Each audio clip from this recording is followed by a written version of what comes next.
But that never came to be.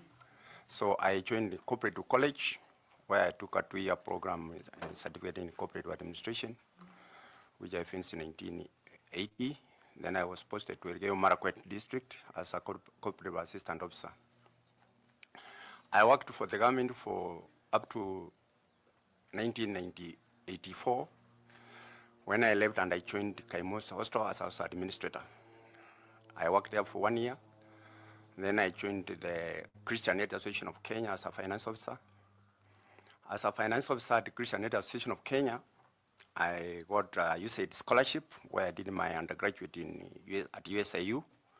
That's a BSc in accounting. And then from there, I joined the National Oil Corporation as an accountant too. That was in 1990, April. After that, I grew up in National Oil up to the position of chief accountant, and I also acted there as a CEO. Then 2003, then we were appointed. We were 3 chief executives who were appointed at the same time. We don't know how this happened, but it occurred. And then one gentleman turned down the position. Then I was told I'll be deployed into central government, but that never came also to happen. So at the end, I was sacked with 1-line letter. After being sacked, I went to Kenya National Commission for Human Rights for readdress, because as a civil servant, I knew I could not rush to the court that would be prejudicing my position. So my case was investigated for 3 years up to 2006, and I was reinstated back. And they said I'm not going back to National Oil, so I was deployed at the Kenya Pipeline as a senior admin officer. I worked there for 3 months. I was promoted to chief admin officer. So I grew up actually within the rank up to the position of administrative manager. Then within that period, I attended several trainings, and I'm very grateful to the Kenya government because they gave me the opportunity to exploit my potential, which enabled me to travel quite widely and expose me lastly. And the last training I got was on an MSc, Masters of Science in International Oil and Gas Management. This really exposed me because, again, I was sent to Brussels for 3 months for an attachment where I had to learn about the management of pipeline from Russia to Turkey, Turkey to Europe, Cameroon, Chad pipeline, all those areas. I managed to really learn a lot. Then from there, it reached 2020. Then again, I made a mistake of applying for the position of chief executive within the Kenya pipeline.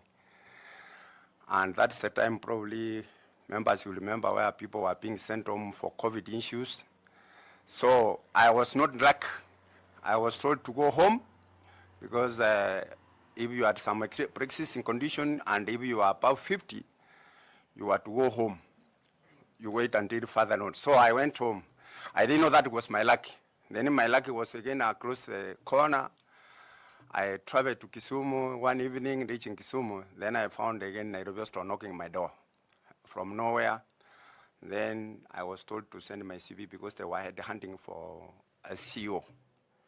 So within that period, that was 2020, I managed to be appointed as a chief executive. Now, I was sent away from pipeline that I was not supposed to be there because of COVID, but now I've gone back to manage the COVID patients at Nairobi store. So it was something opposite. So we started, that's how, Mr. Chairman, I started now working at Nairobi as a chief executive. Yes, I'm a member of the Kenya Institute of Management. Number 2, I've also got an award. I'm held of MPS. That's maybe the short story about Mr. James Nyamongo. Okay, James Nyamongo. You have experience in oil and gas and in healthcare management. How is this relevant to IEBC?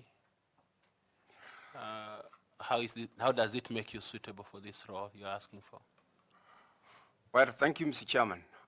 James Nyamongo has over 30 years experience at senior management level. And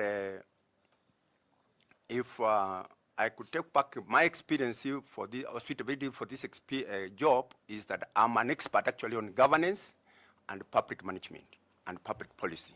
That one, I stand out, Mr. Chairman, that it is the credentials which really puts me high, especially on policy formulations and strategy formulations. Those ones, I can attest to this committee that I have quite a lot of experience in that. Okay, Madam Linda, please. Thank you, Chairman. Mr. Nyamongo, with the experience that you have had all those years in your career journey, what professional experience has best prepared you for this job, noting that it is a very high-pressure job? What professional experience have you gained that has best prepared you for this job if you were to be taken up as a commissioner? Thank you, Mr. Chairman and Madam. The experience which has prepared me on this job is, I'll take you back to 2018, when I came back from Scotland after finishing my master's in international oil and gas management. As you are aware, we are having a Kenya pipeline, which lands a pipeline which is 1,790 kilometers countrywide, from Mombasa, Nairobi, Kisumu, and then Nakuru and Eldoret. This pipeline has been encroached for the last 35 years. And every week, there used to be tapping of oil everywhere. You are in Mombasa, Nairobi, Kisumu, and everywhere. This was a very, very risky job, and it involved multi-dimensional area. That is in the society, the economics, and whatever. And then the moment you disturb the pipeline supply, you have destroyed the economy of Kenya and the East and Central African region. And this Kenya pipeline has got the resources. They have got 2 choppers and everything and engineers. But this job has eluded members of the staff for 30 years. So one morning, I just gone and I was called to the board, and I was told that in addition to your position as administrative manager, we are giving you additional responsibility as a pipeline coordinator. This is a job where we are using a helicopter to do surveillance. And it is a very high emotive job because it touches on people who put houses on the pipeline, they have encroached it, there is everything there. So I was given that particular task. But one thing I asked the board, I want to have some independence whereby I'm reporting directly to the board technical committee, and administratively I reported to the chief executive. Number 2, I wanted a separate budget or a resource allocated to this particular job, which they consider and give. And then I'll have to be given a leeway of selecting the staff I will work with. I was given that. So I selected the number of staff whom to work with, and there. So this job needed now, from experience or from what I've learned, that we were to go through the line, not using choppers, but by foot, to check whether there was easement signed, where there has been encroached. So we found out there were 3 spot areas. That was Mombasa, Magongo, Changamwe, and the Kisumu area. And this is whereby you will go and remove the properties or the buildings which as these people have been put there. This was an emotive job where you have to remove people from the pipeline, when they're high risk. So we took this job for almost 1 full year. Chair, I can tell you this is one of the least job I've ever done, comparing even to IPC. One, I was not even sleeping in the hotels in Mombasa because of the risk. In Kisumu it was the same, in Nairobi it was the same. So once we mapped out the areas, we finalized, and then now we started now demolishing. We demolished every bit. It was an emotive. I was all over the newspapers that Mwenyenyes have taken over Mchangamwe, they have taken plots. In Kisumu, I was told if you touch there, Papa will not leave you. So it was a very serious job which we did with my team of engineers and those things. And the management and the board intervene by giving us enough resources. Even we reached the climax where politicians had to breathe with the chair of the board. And I think, I don't need to mention it, but I once told the chair, it is either you choose to work with politicians or you save the pipeline. There are two things you have to select. Either you save the Kenya pipeline or you work with the politician. Then he said, Mr. Nyamongo, I leave it to you. So I executed that mandate. Then I moved from there. We prepared what we call whaley policy management. This one gave functional responsibility to each department and which directorate. So if there is anything which I've done in my life, that's one of the best jobs I've ever done. Whereby again, you hold somebody accountable. If you really say legal have not done the easements, you hold them accountable. If technical has not done their job, you hold them accountable. If the finance have not provided the resources, you hold them accountable. Right now, from 2020, I can ask any member of the committee here, have we ever had oil tapped in Kenya pipeline? None, to date. Secondly, you walk around Nairobi store, you think this is one of the best hostels in this country, very nice, and wood. I was surprised when I entered the institution and I found there was no governance instrument. That was in December 2020. So we started again, developing those instruments in place.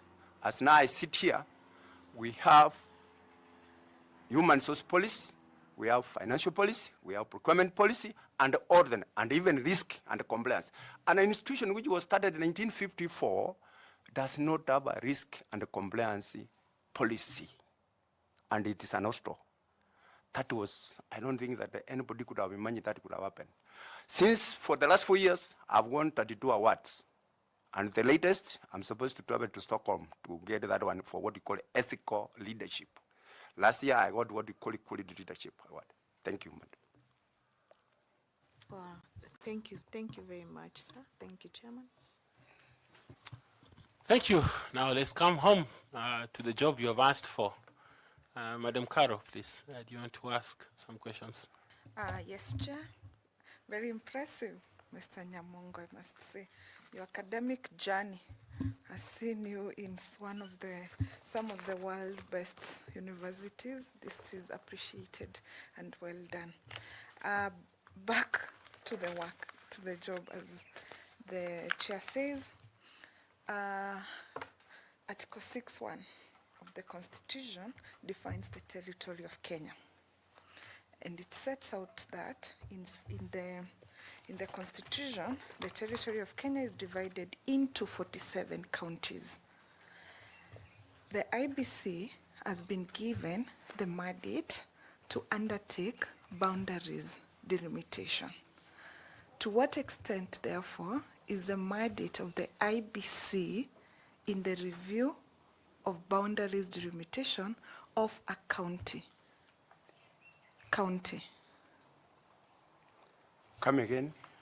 Okay, let's start again. The territory of Kenya, Article 6.1, is divided into respective counties. Those counties have been set out in the 6th schedule of the Constitution as 47, right? The IBC has been given the mandate to review boundaries in Kenya. Article 188 is very particular on how the boundaries of a county can be reviewed or any delimitation undertaken thereof. What is your understanding of the mandate of the IBC in so far as counties' boundaries delimitation is concerned? I think one of the things probably which IPC need to undertake is to look at the populational demographic issues. And there is a threshold which is given, for example, for a specific counties to have a number of people. Once they divide those counties with the number of population, taking maybe the last census which was undertaken last time, then they will divide against the counties. Then they see how within that particular county they will do that. Once they have divided that one, they will see whether the number of population meets the threshold. If it has come down, then probably they will say okay, you will not exist as an county or as a constituency or as a ward. And if it succeeds, then it will have the mandate of doing by giving them another extra 8 constituencies or adding them another county to that extent. So you speak about one criteria, Yes. which is the population density of the county. Any other criteria that is taken into account in county delimitation of boundaries exercise? Any other? This Mention area, four more. the area covered, the square kilometers covered, that one will be taken into account. What do you mean area? Area, you see, if for example the areas which is covered is wider than comparing to other areas, especially on population, covering on that one also will be have to be taken into account. Yeah.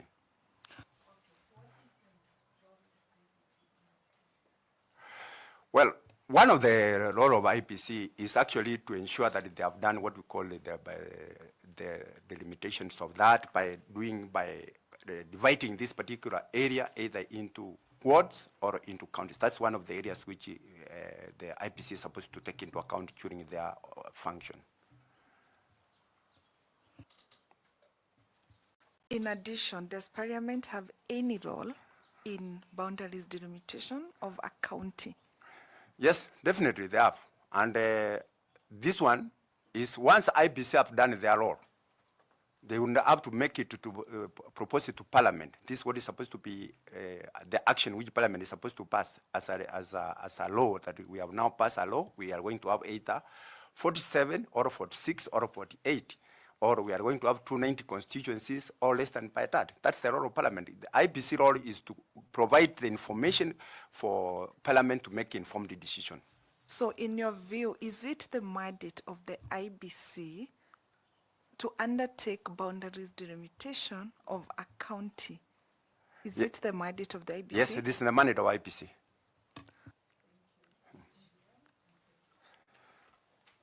Thank you. I want to invite you, Madam Koki, to also take some questions.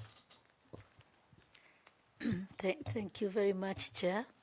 Mr. Nyamongo, you have you successfully avoided, not really avoided, but steered away from politicians in all your career. And now you're asking to be in the middle of politicians because as a member of IEBC, candidates and political parties and politicians are one of the most important key stakeholder in elections. And therefore, you will have to work with them very closely and very complementary. And in one of those, I would like you to tell us what role, if you are lucky and you go to IEBC, what role would you apportion political parties in voter education? Thank you, Chair and Madam Coker. One of the things, I didn't say that I've avoided politicians. During my execution of my responsibility at Kenya Pipeline, I involved politicians. Some were supportive, some were not supportive. That one I made it very, very clear. And some, some were hostile, I can tell you. And in my public also, I've interacted, especially in the Public Investment Committee and Public Accounts Committee of Parliament. I've been involved as a public servant and as a finance person. I've been interacting with them in Parliament in several occasions. Political parties, they will play a big role. Because one of the areas whereby when you are talking about doing the referenda, carrying out election, we bring in the electoral law, like the Election Act of 2011, and other political parties act.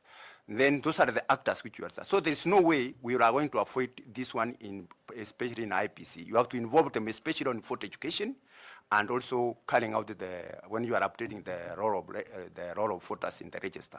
So there's no way we are going to meet it, and we are going to do away with political parties. You have to get involved to work with them. So how will you involve them in voter education? Well, one of the areas which you involve political parties is once there is a mandate whereby stipulated in the Political Parties Act, especially on photo education. You must have, if you are going to be having various parties involved, you have to bring them in when you are calling out education, so that you know that you are calling out something which is balanced, so that no political party would say that they were alienated from participating in educating the voters. How?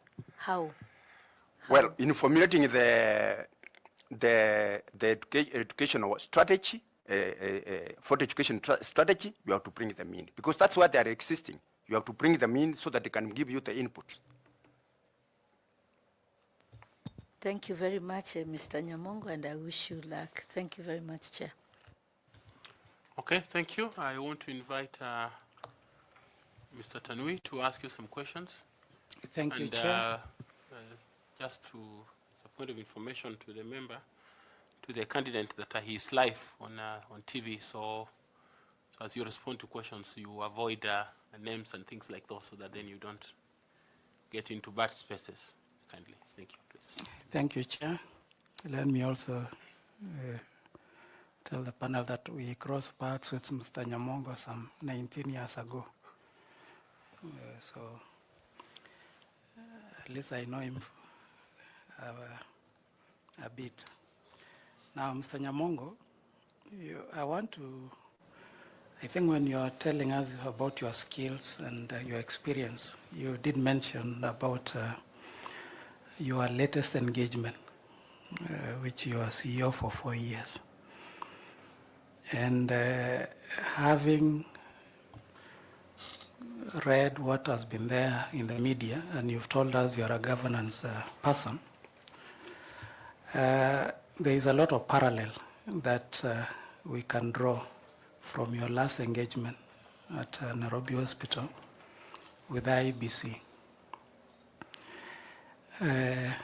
We read about some factions. There were, I think, 2 board members, 2 groups of boards at Nairobi Hospital. And you remember at IEBC, we also had 2 groups of boards. We had the 3 Musketeers and the Cherera 4. At IEBC, we are also, and you can read from audit reports, there are a lot of procurement-related challenges at IEBC. But we also read, and we can note from various reports about the procurement-related matters at the Nairobi Hospital.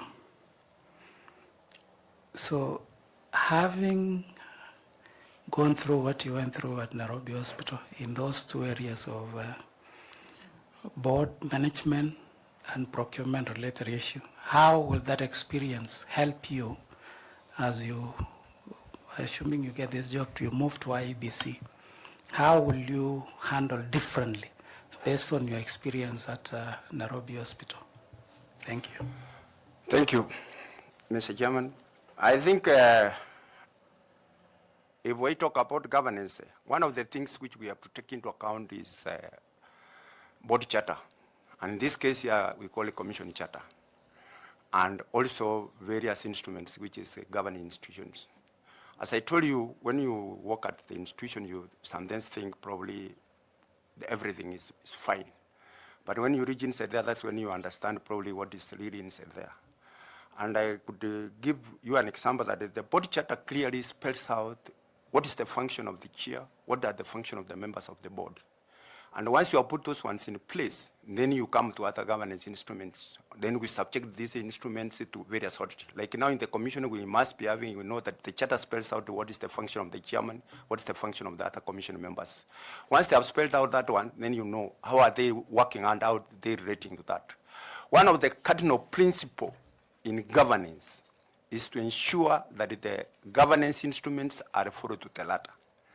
And one of the things which has been very, very emotive on my previous employment was not to follow what we call governance charter, especially on the procurement. That has been very, very critical. For the first, when we were developing them, people were not easy. After developing them, people wanted to bend, that probably we should not be using these instruments, especially on awarding of tenders. That was the main issue. But the moment you stick to that, you will get value for money. And I will give you an example when we were doing the procurement of ICT. at the Nairobi Oslo. One of the institutions which was brought in was not having capacity of doing that one. But you see, as somebody who is an expert in governance, you know there is measures you put in place to ensure that everybody is accountable. So we put in that we said this contract must be prepared by an international expert who is in conversant with finance and ICT. They prepare that one. 2, what are the preconditions? Signing, yes, you sign. They were joint venture. Have you signed the joint venture? Yes. Lastly, we want a bank guarantee from Taiwan Bank, which they failed. And getting that one in place means that you get the tender. But if you don't get it, you cannot get the tender. So that was transferred, and that brought a lot of discontent in the institution. 3, sometimes if the board charter is not very, very clear as the role of the chairman might take the responsibility saying, I'm the decision maker, so I'll take responsibility. But is that correct? No, the board charter says it must be a corrective responsibility. And you must find a way of harmonizing yourselves to work together as a team so that you can produce a possible result. And one of the challenges IBC has had is that probably they don't have what we call a commission charter, which spells out this. And when you look at the vision of the commission and the mission of itself, which is being used as a benchmark to measure IBC to deliver positive and transparent results, maybe we have not lived to that extent. What is it, this committee? It must envisage to have a committee or a commission which must live to that expectations, whereby you find out that everybody is seeing the same thing. It is not serving an individual, but is serving the people of the Republic of Kenya. That's my interest. Thank you, and I wish you well. Thank you, Chair. Okay, I want to ask Mr. James Misati to also ask you some questions. Thanks so much, Chair. Mr. Nyamongo, I want to take you to the role of the temporary staff. During the Chen-𝐢 election, the hiring of temporary staff is something that the IBC must conduct. I will want you to explore or inform this panel from where you sit. You have been handling personnel. What are the risks at that level of hiring those massive staff during elections? The risks associated with that, if you can explain to the panel. Thank you, Chair. One of the things probably you take into account if we have a governance instrument, and in this case, we must have what we call a human resource policy in place or manual in an institution. And in IPC, I don't think that it would be an exception, because taking the circumstances which IPC is operating, definitely there is no way you are going to have permanent staff you take, for example, in the next 5 or 6 years, which it will be in existence. Because this is people who are hired during election time. So this must be anchored in IPC human resource policy, whereby it stipulates the terms and the condition of this. Sorry. I wanted you to give the risks first, then from there we can go to... The risk involved is that they will be interested maybe to give a wrong information. That's the first risk which is involved.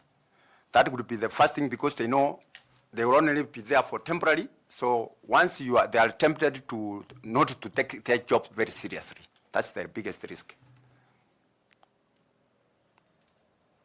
Now you can go to how you'll address it if you are given an opportunity as one of the commissioners of IPC.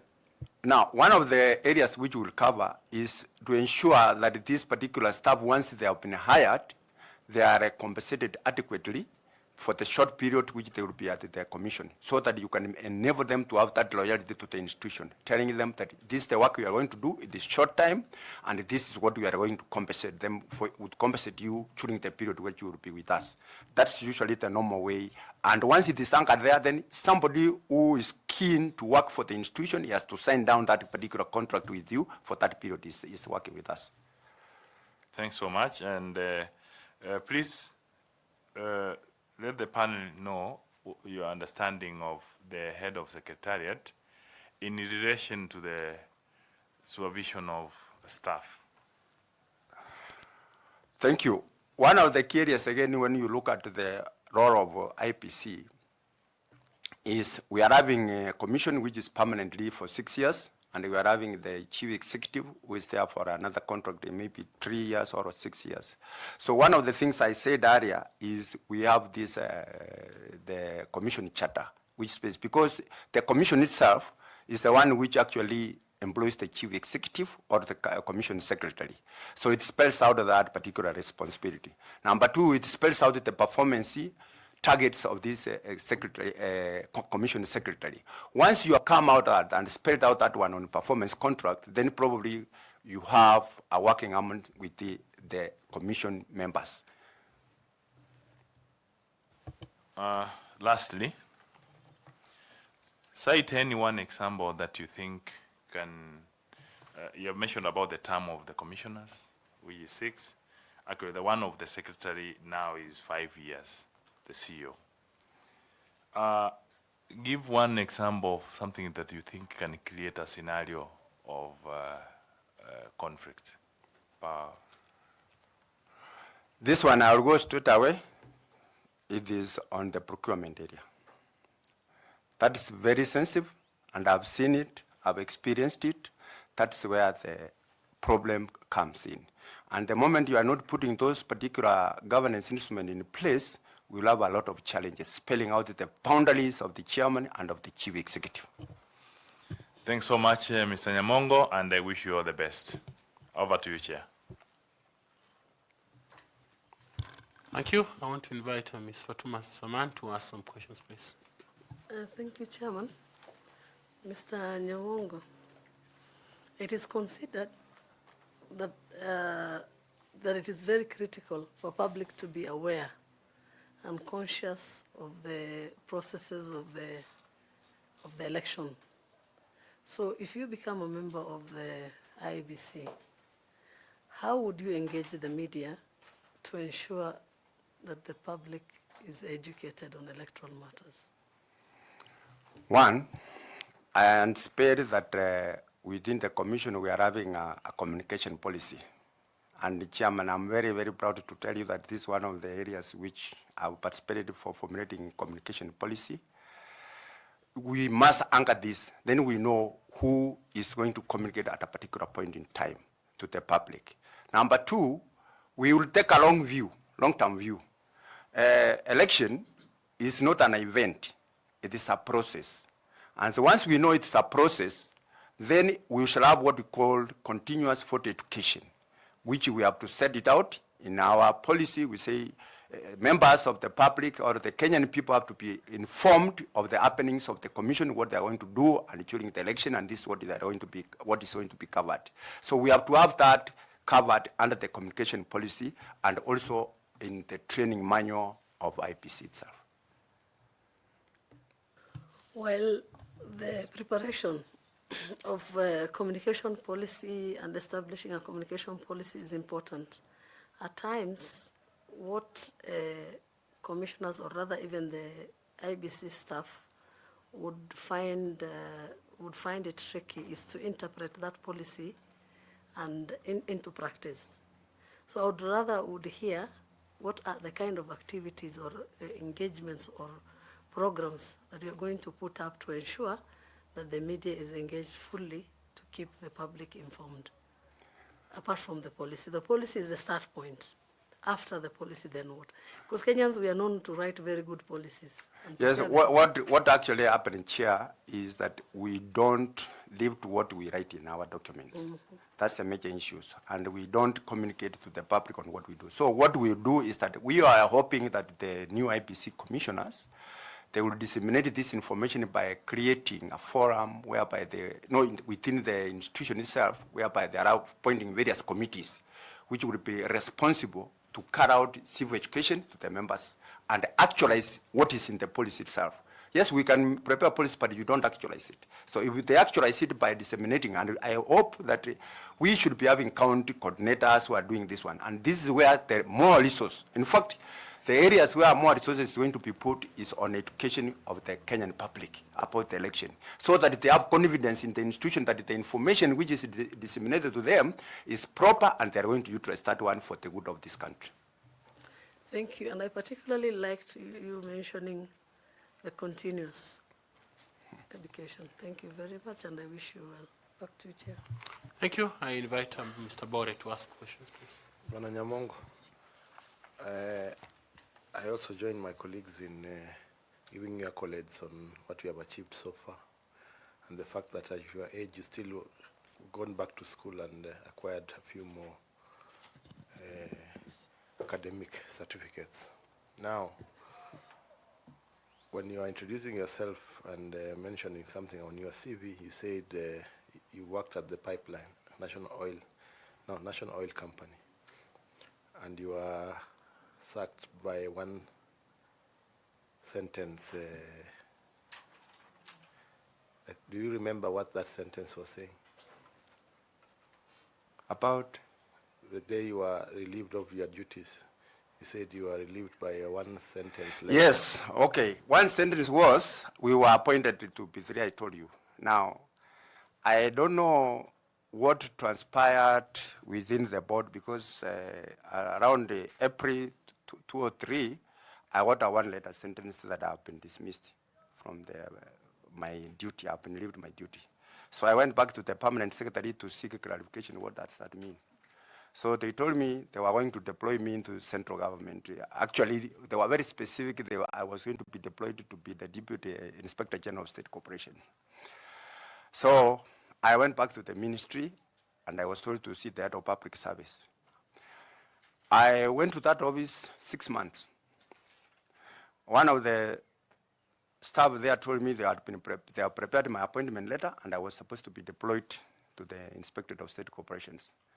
So at the end, the letter was cancelled. I didn't know what transpired, but later I learned that somebody from the Inspectorate of Corporation who have been attending our board meetings was not happy with me. So that was cancelled. And that one never stopped there. It went up to touch my spouse, where she was a senior lecturer at Kenya Institute of Administration, after she got a scholarship to do a PhD in Canada. Then from there, I pursued. That's why I say I told you I had to go back to minor KI to readdress me my position. So they investigated the matter. It is something which probably has happened in this country sometimes when you stick to the policy. And one of the policies, which is the Treasury Circular, says that you cannot invest money in any public institution without the concurrence of Treasury.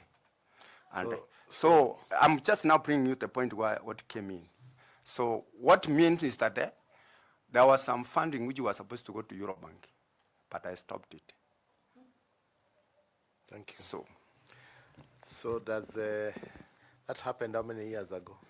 2006, that was 2006, then 2003, I don't know, from 2003 up to 22 years ago. Yes. You are also suspended by the board of National Nairobi Hospital. No, I've never been suspended. Oh, really? Because it is, I saw it on the media. I've never been, that was the only me, I've not been suspended. My contract was 3 years, renewable. I renewed 1 year. Then I said I was not going to renew it. And I think I put the back of my papers in the file. Yes. Okay. Now, having served at the Nairobi Hospital, what values and lessons can you bring to IEBC? One, and I would say this one, and this one, it is to follow governance instrument, the latter. Don't bring in issues of personal interest in institutions. You lack them. And this is what is lacking in this country. And we need to stand up and say, no, let us stick to governance instrument of this, which has been formulated. That's my position. Thank you, and thank you, Chairman. No, I want to invite a professor. Please take up some questions. Bwana James Nyamongo, I think early this week or sometime last week, but I think early this week, there was a screaming headline about godfathers and employment. In fact, it was saying that's why millennials and Gen Zs are complaining. 𝐍𝐚𝐢𝐫𝐨𝐻𝐢𝐤𝐚𝐢 told us that when COVID hit and he was told that he's above 50, Nairobi Hospital, out of the blues, fetched him. Reflecting on that screaming headline, Godfathers, and 𝐍𝐚𝐢𝐫𝐨𝐻𝐢𝐤𝐚𝐢 out of the blues being fetched in a country which is known that somebody has to hold your hand.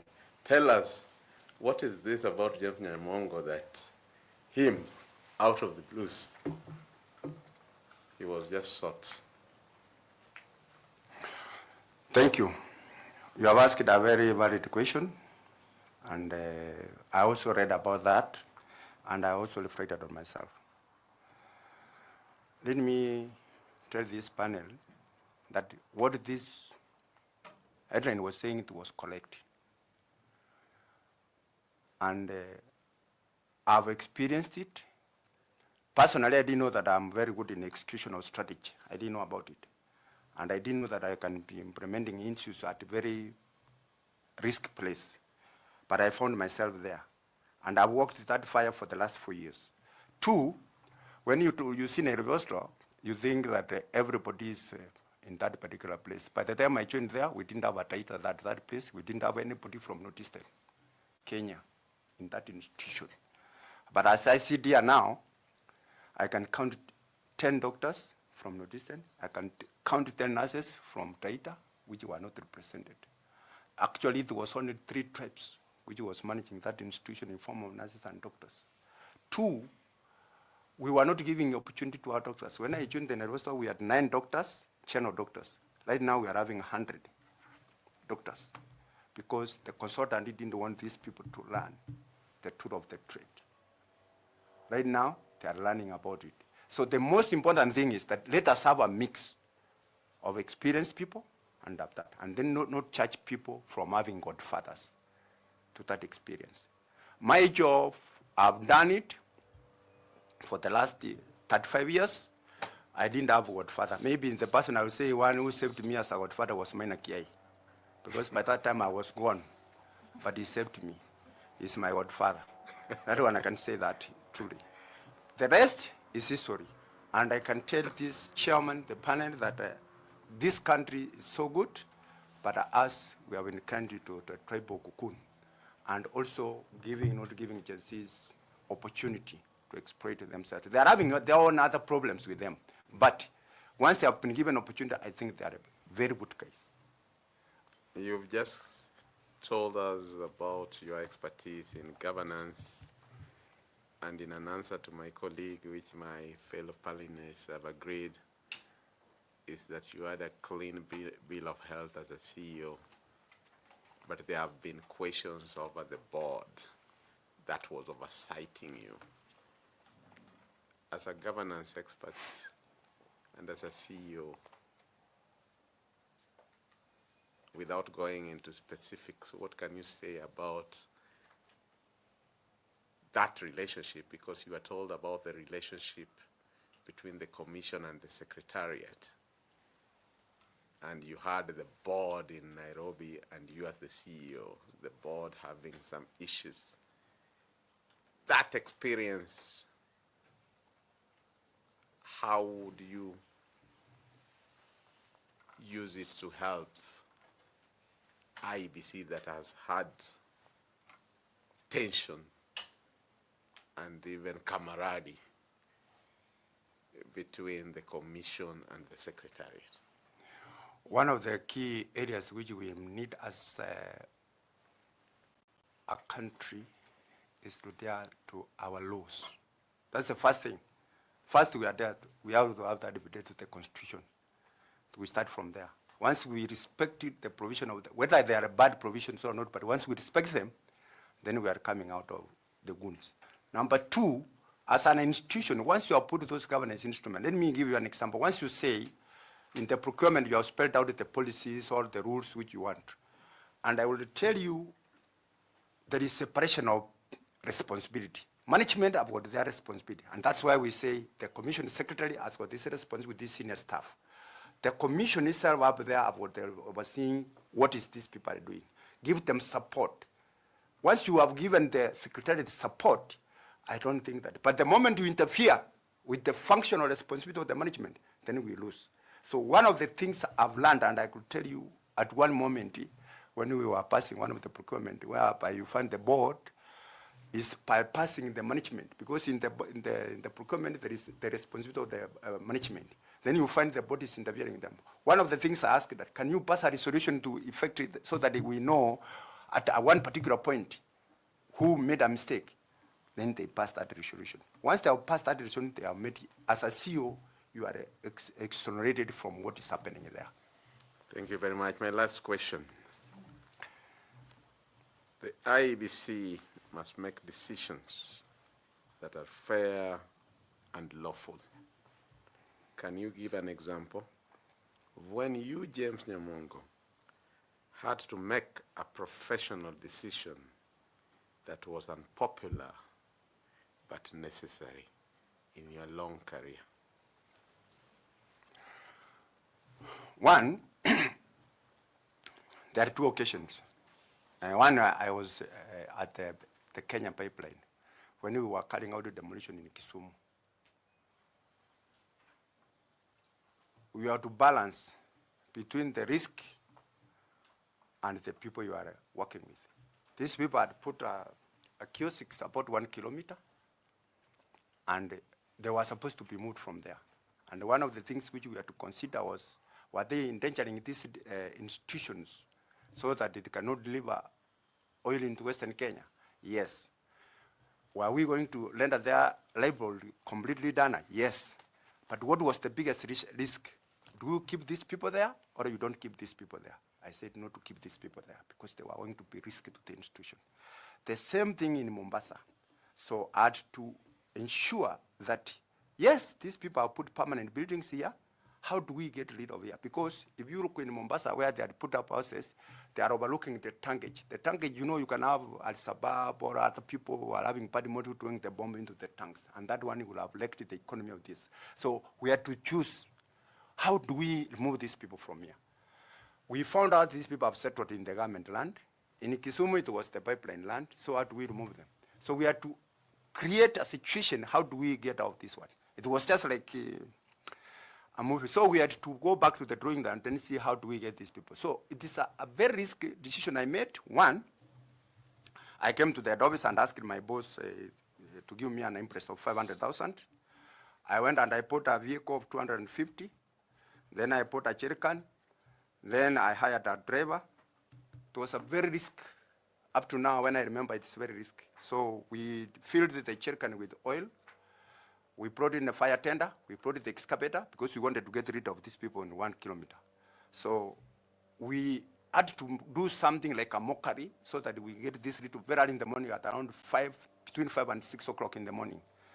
So what we did is that this guy went into the tankage. He filled this particular jerrycan with oil. Then he came up with this car which we had already purchased. He drove along the rain. There were bumpings, so he jumped up, down. Then he went to one of the kiosks which there was some fire. These things got fire. So everybody had to come for his life. And we had the fire tender. Now, these people, we demonstrated that this was very risky to keep these people here. So within that period, we had already mobilized the police and the rest. So we had the excavator around there. We removed everybody, then we waited for the outcome. By 10 o'clock, I was in Nairobi with a chopper. Mission accomplished. Thank you. I can see you have political skills that you have never put into practice. Thank you, Chair. Prof, do you have other questions, please? James Nyamongo, in your early career, you are in the cooperative sector. You have a certificate. You worked in that sector. So this should be easy for you. Name the largest circle in Kenya. That is Mwalimu Ntsako. Mention the East African country that has had the highest number of presidents since her independence, and name any two of its past presidents. The highest number is, I think, DRC. And we are having the current 𝐍𝐸 and the previous, I've forgotten his name. Thank you, Chair. Thank you very much, Mr. Nyamongo. We have appreciated the time we've spent together discussing the issues that are at hand and your suitability for it. We are grateful for your time, and I want to ask you if you have any question or comment that you'd like to make. Kindly. Thank you, Chairman. First, I want to take this opportunity to thank the selection panel to have enabled me to make it to this committee to present myself. And as you sit down to make your decision, I hope I'll be among the best. Thank you. Thank you very much. Please remember to pick your certificates. With this lady here, you'll find them at the door. The notebook is yours and the pen. Blessings to you. Thank you, Mr. Chairman. Asante.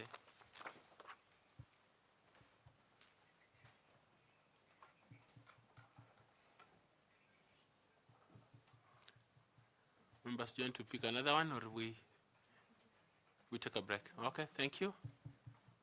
Okay, media, we will take a break now. So we ask, we'll be back at 11:10. So please, thank you. Come down your tools and give us some few minutes. Thank you.